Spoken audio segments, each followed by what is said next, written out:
قرآن کریم کے نزول کی ضرورت ہی کیا تھی؟ اس مبارک کلام کو کیوں نازل کیا؟ اللہ کے نبی صلی اللہ علیہ وسلم قیامت کے دن شکایت کریں گے اللہ رب العالمین سے، ایک انسان پبلک لائف اور پرائیویٹ لائف میں کس طرح لوگوں کے ساتھ معاملات کریں۔ انما یخشی اللہ من عباده العلماء۔ الحمد لله على إحسانه والشكر له على توفيقه وامتنانه، وصلى الله وسلم على خاتم النبيين وإمام المرسلين سيدنا محمد بن عبد الله الأمين وعلى آله الطيبين وأصحابه الغر الميامين، ما اتصلت عين بنظر ووعت أذن بخبر، وسلم تسليما كثيرا كثيرا، أما بعد فأعوذ بالله من الشيطان الرجيم، بسم الله الرحمن الرحيم، شهر رمضان الذي أنزل فيه القرآن هدى للناس وبينات من الهدى والفرقان، صدق الله العظيم۔ سب سے پہلے میں علماء چینل ٹیم کا شکر گزار ہوں کہ انہوں نے مجھے اپنے اسٹوڈیو میں مدعو کیا تاکہ ایک اہم ٹاپک کے متعلق آپ حضرات کے سامنے مختصر سی گفتگو کر سکوں۔ رمضان مبارک کا جو مہینہ ہے، اس کی جو برکتیں ہیں اور اس کی جو فضیلتیں ہیں، ان سے ہر ایک مسلمان واقف ہیں۔ آپ صلی اللہ علیہ وسلم کی احادیث میں اور اس سے پہلے خود قرآن کریم میں اس مبارک مہینے کی فضیلتوں کو بیان کیا گیا ہے۔ جہاں اس مبارک مہینے کی مختلف فضیلتیں ہیں، انہی میں سے ایک خاص فضیلت اس مہینے کو جو حاصل ہے وہ یہ ہے کہ قرآن کریم کے نزول کی ابتدا اسی مہینے میں ہوئی۔ اسی لیے قرآن کریم میں اللہ رب العالمین نے سورۃ البقرہ میں فرمایا کہ رمضان کا مہینہ ہے جس میں قرآن کریم کو نازل کیا گیا، جو کہ تمام انسانیت کے لیے ہدایت نامہ ہے۔ تو ہمیں اس آیت سے معلوم چلا کہ رمضان کے مہینے کا قرآن کریم سے اور قرآن کریم کا رمضان کے مہینے سے ایک گہرا تعلق ہے، ایک گہری نسبت ہے۔ اس نسبت کو سمجھنے کے لیے ہمیں قرآن کریم کے نزول کے مقصد کو سمجھنا ہوگا کہ آخر قرآن کریم کے نزول کی ضرورت ہی کیا تھی، اور اللہ رب العالمین نے اپنے آخری نبی محمد الرسول اللہ صلی اللہ علیہ وسلم پر اس مبارک کلام کو کیوں نازل کیا۔ اس کا جواب بھی قرآن کریم میں ہی موجود ہے۔ اللہ رب العالمین نے فرمایا کتاب انزلناہ الیک مبارک لیدبروا آیاتہ ولیتذکر اولو الالباب، کہ یہ وہ مبارک کتاب ہے جسے ہم نے نازل کیا تاکہ لوگ اس مبارک کتاب میں تدبر کر سکیں، غور و فکر کر سکیں، اور عقل والے اس سے نصیحت حاصل کر سکیں۔ ان ھذا القرآن یہدی للتی ہی اقوم، یقیناً یہ قرآن کریم ایک ایسی کتاب ہے جو بالکل سیدھے راستے کی طرف رہنمائی کرتی ہے اور ہدایت دیتی ہے۔ لہٰذا ہمیں معلوم چلا کہ قرآن کریم کے نزول کا مقصد تمام انسانیت تک ہدایت پہنچانا ہے، اور تمام انسانیت کے لیے ایک ایسا راستہ واضح کرنا ہے جس راستے کو اختیار کر کے ایک بندہ ہمیشہ ہمیش کی جنت میں داخل ہو سکے اور جہنم کے عذاب سے اپنے آپ کو بچا سکے۔ یاد رکھیں کہ اللہ کے نبی صلی اللہ علیہ وسلم تلاوت کلام اللہ اور قرآن کریم کو پڑھنا، اس کا دور کرنا، اسے سمجھنا، اس کی تعلیم دینا تو پورے سال آپ صلی اللہ علیہ وسلم کا یہ معمول تھا، لیکن رمضان المبارک میں مزید اہتمام کے ساتھ آپ صلی اللہ علیہ وسلم اس عمل کو انجام دیتے، یہاں تک کہ حضرت جبریل علیہ السلام ہر سال رمضان کے مہینے میں آپ صلی اللہ علیہ وسلم کے پاس تشریف لاتے اور قرآن کا دور ہوتا، اور آپ صلی اللہ علیہ وسلم کی زندگی کا جو آخری رمضان تھا، اس میں حضرت جبریل علیہ السلام کے ساتھ اللہ کے نبی صلی اللہ علیہ وسلم نے 2 مرتبہ قرآن کریم کا دور کیا۔ تو قرآن کریم کا نزول اسے پڑھنے، سمجھنے اور اس سے ہدایت حاصل کرنے کے لیے ہوا ہے، اور کسی بھی کتاب سے فائدہ اسی وقت ہم حاصل کر سکتے ہیں، خصوصاً قرآن کریم سے ہدایت ہم اسی وقت حاصل کر سکتے ہیں کہ جب ہم قرآن کریم کو سمجھیں، قرآن کریم کو پڑھیں، سمجھیں، صرف تلاوت تک ہی ہم اکتفا نہ کریں۔ اسی لیے اللہ تعالیٰ نے انبیاء علیہم الصلاۃ والسلام، خصوصاً محمد الرسول اللہ صلی اللہ علیہ وسلم کے متعلق سورۃ الفرقان میں یہ بات بھی اللہ رب العالمین نے بیان فرمائی کہ وقال الرسول یا رب ان قوم اتخذوا هذا القرآن مہجورا۔ اللہ کے نبی صلی اللہ علیہ وسلم قیامت کے دن شکایت کریں گے اللہ رب العالمین سے کہ یا اللہ، اے میرے رب، میری قوم نے قرآن کریم کو چھوڑ دیا۔ ظاہر ہے کہ کوئی بھی مسلمان یہ نہیں چاہے گا کہ اللہ کے نبی صلی اللہ علیہ وسلم اس کے متعلق اللہ رب العالمین سے شکایت کرے، لہٰذا ہر مسلمان پر لازم ہے کہ قرآن کریم کے جو حقوق ہیں ان حقوق کی ادائیگی کرے۔ وہ حقوق کیا ہیں؟ مختصراً میں بیان کر دوں کہ علماء کرام نے قرآن کریم کے تقریباً 6 حقوق بیان کیے ہیں۔ سب سے پہلا حق تو یہ ہے کہ پورے قرآن کریم پر ایمان لانا کہ اللہ رب العالمین نے اس کلام کو نازل کیا ہے، اس کے الفاظ بھی اللہ کے ہیں، اس کے معنی بھی اللہ کے ہیں، اور اس میں کسی بشر کے کلام کا کوئی دخل نہیں، کسی مخلوق کے کلام کا کوئی دخل نہیں۔ سورۃ الفاتحہ سے لے کے سورۃ الناس تک ایک ایک آیت بلکہ ایک ایک حرف اللہ رب العالمین کی جانب سے نازل کردہ ہے، اور اس کی اتباع کرنا قیامت تک کے لوگوں کے لیے واجب ہے، ضروری ہے، اور اس سے انحراف اختیار کر کے کوئی بھی شخص کامیابی حاصل نہیں کر سکتا۔ قرآن کریم کا دوسرا حق ہے اس کی تعظیم کرنا،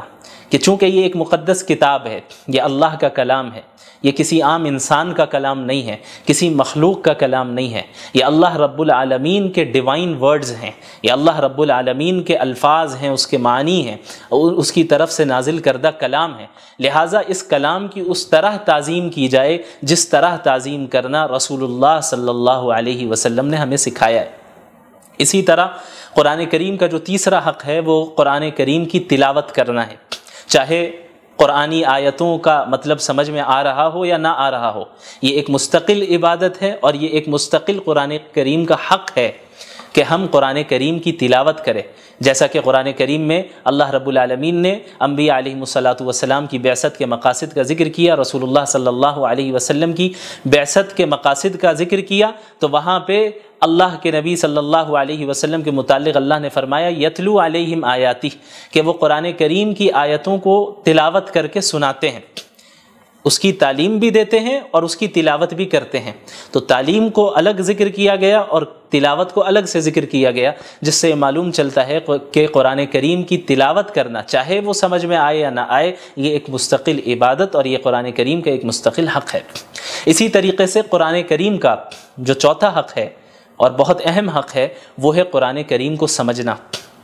کیونکہ قرآن کریم کا نزول محض تلاوت کے لیے نہیں ہوا،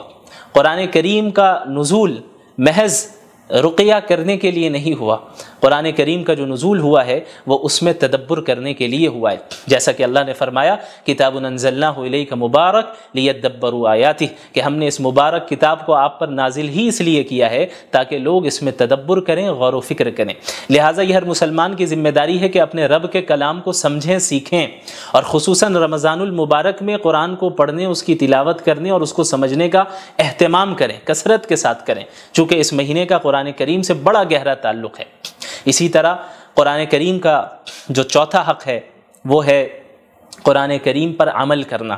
چونکہ دین اسلام محض ایک آئیڈیالوجی نہیں ہے، محض ایک فکر نہیں ہے، یا کوئی فلسفہ نہیں ہے کہ جسے کسی نے پیش کر دیا اور جس کا عملی زندگی سے کوئی تعلق نہیں ہے، بلکہ قرآن کریم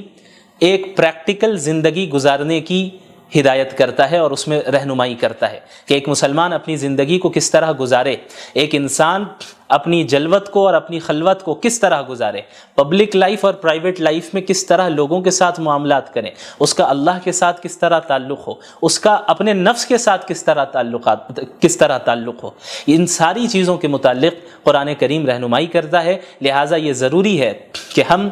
قرآن کے اس پانچویں حق کو بھی ادا کریں، جو کہ ہے قرآن کریم پر عمل کرنا، قرآن کریم پر عمل کرنا۔ اور جب ایک انسان قرآن کریم پر عمل کرے گا، اسی کے متعلق اللہ رب العالمین نے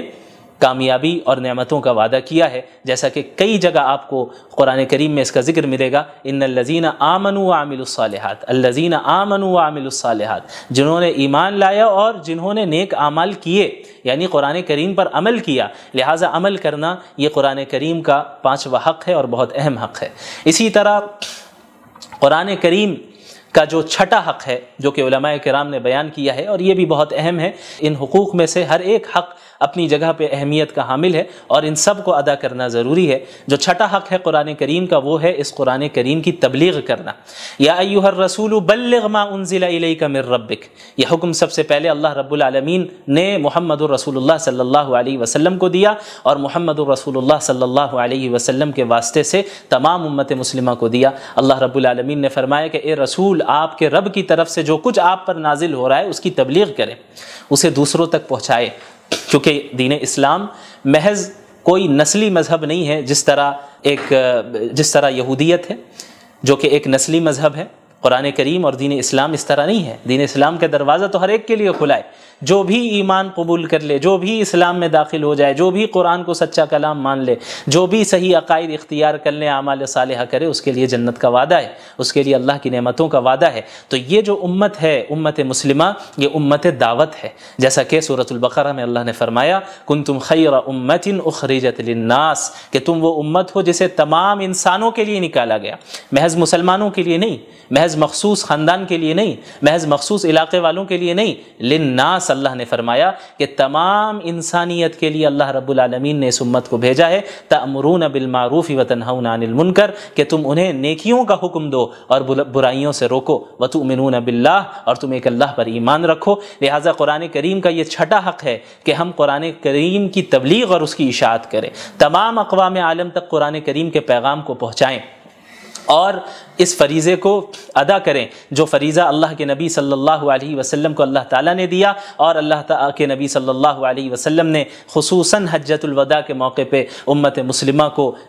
سونپا، اور آپ صلی اللہ علیہ وسلم نے فرمایا تھا کہ فَلْيُبَلِّغِ الشَّاهِدُ الْغَائِبُ، تم میں سے جو بھی موجود ہے میری بات ان تک پہنچا دے جو یہاں پر موجود نہیں ہیں۔ تو یہ سلسلہ تبلیغ کا اور قرآن کریم کی اشاعت کا عہد نبوی سے جاری رہا، یہاں تک کہ آج اس صدی میں بھی ہم تک اسی طرح قرآن کریم پہنچا، اپنی تمام تفصیلات کے ساتھ، تمام تفسیر کے ساتھ، تمام تشریح کے ساتھ، اور اب یہ ہماری ذمہ داری ہے کہ قیامت تک کے لوگوں کے لیے ہم اسے جاری رکھیں اور اس کے پیغام کو عام کریں۔ تو جب ہم قرآن کریم کے نزول کے حقیقی مقاصد کو سمجھیں گے اور قرآن کے حقوق کو سمجھیں گے تو قرآن کریم کے ساتھ وقت گزارنے میں بھی ہمیں لذت محسوس ہوگی۔ خصوصاً رمضان کا مہینہ بہت ہی بابرکت مہینہ ہے، جس میں عبادتوں کی جو نیکیاں ہیں، جو اس کا ثواب ہے، وہ بہت بڑھ جاتا ہے، بہت بڑھ جاتا ہے۔ اور اللہ کے نبی صلی اللہ علیہ وسلم تو اس رمضان کے مہینے کی راتوں میں تلاوت کا اہتمام فرمایا کرتے تھے، نمازوں کی شکل میں، قیام اللیل کی شکل میں، تراویح کی شکل میں، تہجد کی شکل میں آپ صلی اللہ علیہ وسلم پڑھتے، صحابہ کرام پڑھتے، اور رمضان المبارک میں ہمارے سلف صالحین میں کتنے ایسے گزرے ہیں جنہوں نے کئی مرتبہ قرآن کریم کو ایک مہینے میں پڑھا، اور صرف پڑھا ہی نہیں بلکہ اس کو سمجھا، اس میں تدبر کیا، اس سے نصیحتیں حاصل کی، عبرتیں حاصل کی۔ لہٰذا ہماری یہ ذمہ داری ہے کہ رمضان المبارک کو ہم اس طرح گزاریں جس طریقے سے اللہ کے نبی صلی اللہ علیہ وسلم نے گزارا۔ یہاں تک کہ بعض سلف صالحین کے معمول کا ذکر ہوتا ہے کہ بڑے بڑے محدث جو پورے سال حدیث کا درس دیا کرتے تھے، جب رمضان المبارک کا مہینہ شروع ہوتا تو حدیث کے دروس، فقہ کے دروس، ساری چیزوں کو موقوف کر دیتے اور مکمل طور پہ اپنے آپ کو قرآن کریم کے درس، قرآن کریم کی تدریس کے ساتھ مشغول کر دیا کرتے ہیں، اس کو پڑھنے اور اس کو پڑھانے میں اپنے آپ کو مصروف رکھتے کہ چونکہ اس مبارک مہینے کا قرآن کریم سے بڑا گہرا تعلق ہے، لہٰذا اس مبارک مہینے میں ہم زیادہ سے زیادہ قرآن کریم کے ساتھ ہی وقت گزاریں گے۔ اللہ رب العالمین ہم سب کو ان باتوں پر عمل کرنے کی توفیق عطا فرمائے۔ وآخر دعوانا ان الحمد للہ رب العالمین، والسلام علیکم ورحمۃ اللہ وبرکاتہ۔